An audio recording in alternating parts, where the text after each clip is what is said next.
किसी का दुख ना नहीं लगे कि कोई बैठे हैं। गुरु जी से कहे कि माँ इतना इनके उपकार के लिए मैं कर रहा हूं कि बेचारा का संकट कट जाए, नहीं हटता है। आज भी मैं आप लोगों के लिए कहता हूं, हमारे सदगुरु जी एक बात बताई, बोली देखो राम,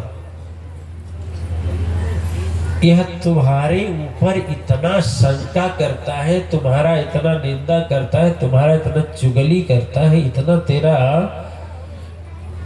नख से लेके सिख तक बुराई खोजता है, तो गुरु का ही बुराई खोजेगा तो उससे कल्याण कभी होगा? अरे शीशा है, शीशा में यदि धूल भट जाए तो क्या दिखाई देगा चेहरा है?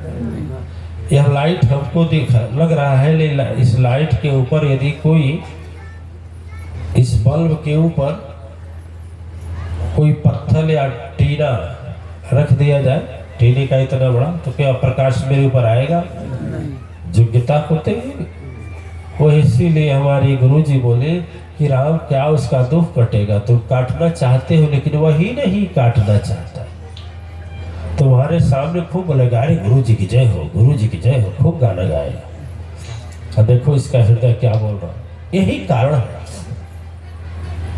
निर्दोष को, जिसका कोई दोष नहीं है, उसको यदि सजा देने को सोचेंगे तो क्या यह गलत है? अच्छा है?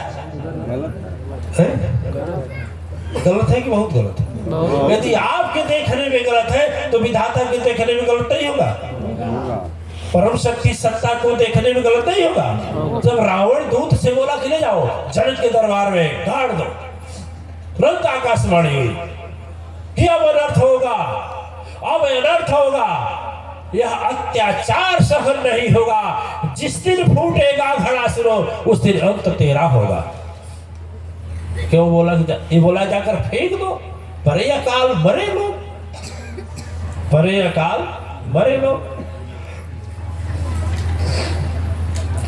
अब वह दूत जब वो घड़े को लेकर गया, दिव्य आत्माएं घड़े को लेकर जब गया, तो रावण बोला देख भाई एक काम करना, एक काम करना, तुम इसको फेंकना मत, क्योंकि यदि फूट गया तो लंका भी गई और हम भी। इसलिए तुम एक काम करना, गड्ढा खोद करके नीचे जमीन में डाल देना, न फूटेगा और न मेरा। दिव्य आत्माएं लाख कोशिश कर लो, होली को टालने की शक्ति है तो केवल एक में है।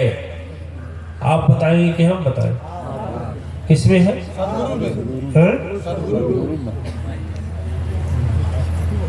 अभी आपको बताएं, सदगुरु में नहीं। अटल श्रद्धा विधि लेखनीय काटी। सदगुरु तभी काट सकता है जब आपके अंदर अटल श्रद्धा होगी। गुरु कृपा ते कालहु खाए, अंध श्रद्धा कभी गुरु कृपा न पाई। गुरु की कृपा काल को खा जाती है। दिव्य आत्माएं बीमारी क्या चीज होती है, लेकिन मैं कहता हूं कि यदि विश्वास तेरा अंधा है, विश्वास तेरा झूठा है, विश्वास तेरा ढोंग है, विश्वास तेरा पाखंड है, विश्वास तेरा जो है यदि सचमुच अटल नहीं है, तो मैं दावे के साथ कहता हूं, दावे के साथ कहता हूं, क्या कहता हूं, दावे के साथ कहता हूं कि यदि अटलता नहीं है तो होने का एगो सर का दर्द भी नहीं जाएगा। गारंटी मैं लेता हूं, नहीं जाएगा। और गुरु जी चाहेंगे तो भी नहीं जाएगा। पश्चिम बंगाल में दिव्य आत्माएं, आज वसुंधरा जी को पद मिला। क्यों मिला? सुने ना, सुने कि नहीं सुने? आप लोग सुने ना? इसलिए पद मिला, इनका जीवन साथी बच्चे समर्पण।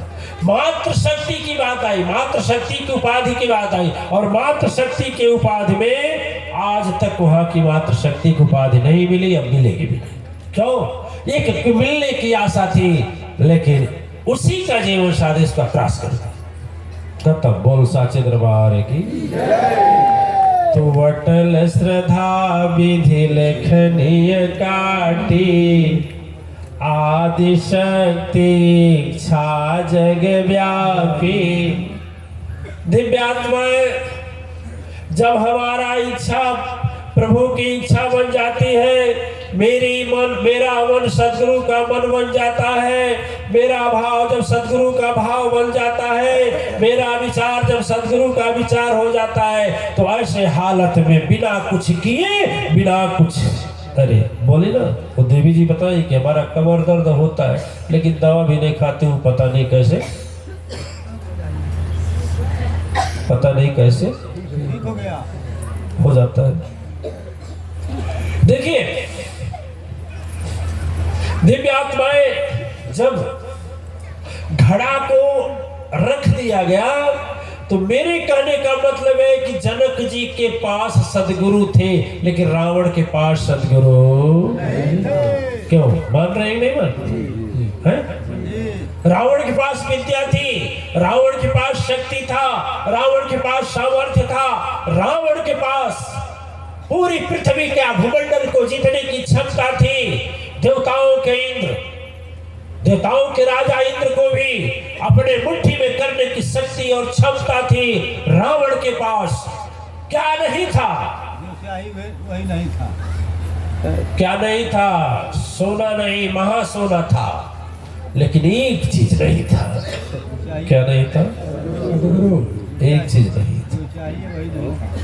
इतना बल था कि धरती भी कांपती थी, लेकिन एक चीज रावण के अंदर नहीं था, उसके जीवन में सदगुरु, सदगुरु, सदगुरु। लेकिन जनक जी के पास सदगुरु थे। याद रखना, अकाल तो पड़ा दिव्यात्माएं, लेकिन जिस आदि शक्ति लोक से आकाशवाणी हुई, ध्यान दीजिए, अकाल तो पड़ा लेकिन जिस आदि शक्ति से आकाशवाणी हुई, वही सदगुरु बताए कि ऐसा करिए कि राजा और रानी मिल करके क्या करें। सुने होंगे आप लोग? नहीं सुने? अकाल का कोई रास्ता नहीं। इस जमाने में ट्यूबवेल है, चला लो पानी भर लो, लेकिन ट्यूबवेल चला करके कितना धान की खेती की जा सकती है? किसान बताएं, किसान बताएं। करेक्ट, एकदम करेक्ट। यदि वर्षा न हो और जल का स्तर एकदम नीचे चला जाए, कभी सुने हैं कि नहीं सुने? जब सूखा पड़ता है तो जल स्तर नीचे चला जाता है, तो ट्यूबवेल भी विज्ञान का विज्ञान फेल हो जाता है कि नहीं? बोलिए, नहर चलेगी? कुछ ना चलेगी। 12 वर्ष के भयंकर अकाल में सब चीजें जब त्राही मच गई, तो सदगुरु ने बताया कि एक उपाय है कि हल चले। हल कहीं नहीं चला, वही चला। याद रखिए, इतना बड़ा जनकपुरी था, कहीं चल सकता था, दाएं बाएं आगे पीछे 1 किलोमीटर अगल 2 किलोमीटर बगल, लेकिन वही चला जहां वह घड़ा रखा था। अब क्या वो नाटक था? 2 ही कदम चला होगा, 3 कदम कि जाकर घड़ा लग, वह हल का फल घड़े में। आप लोग सुने ही नहीं सुने?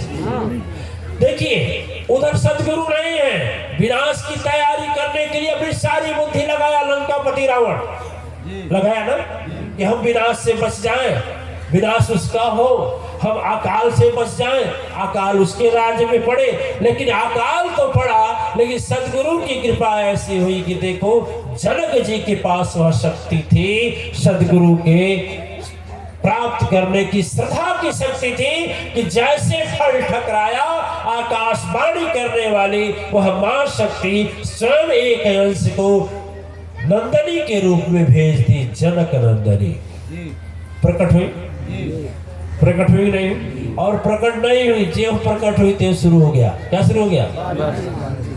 क्या हो गया?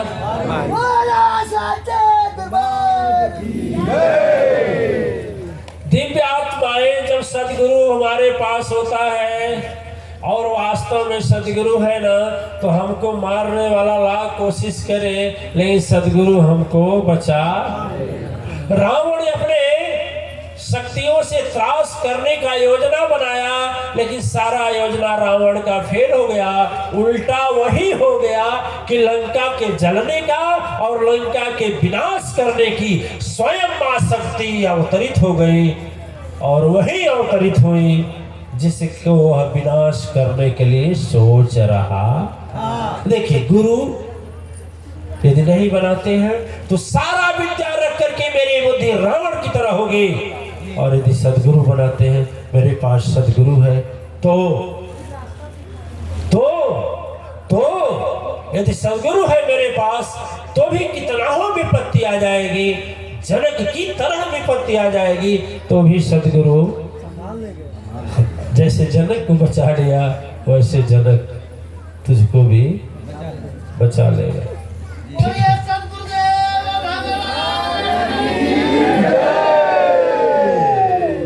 दिव्य आत्माएं चारों ओर से मंथन करने के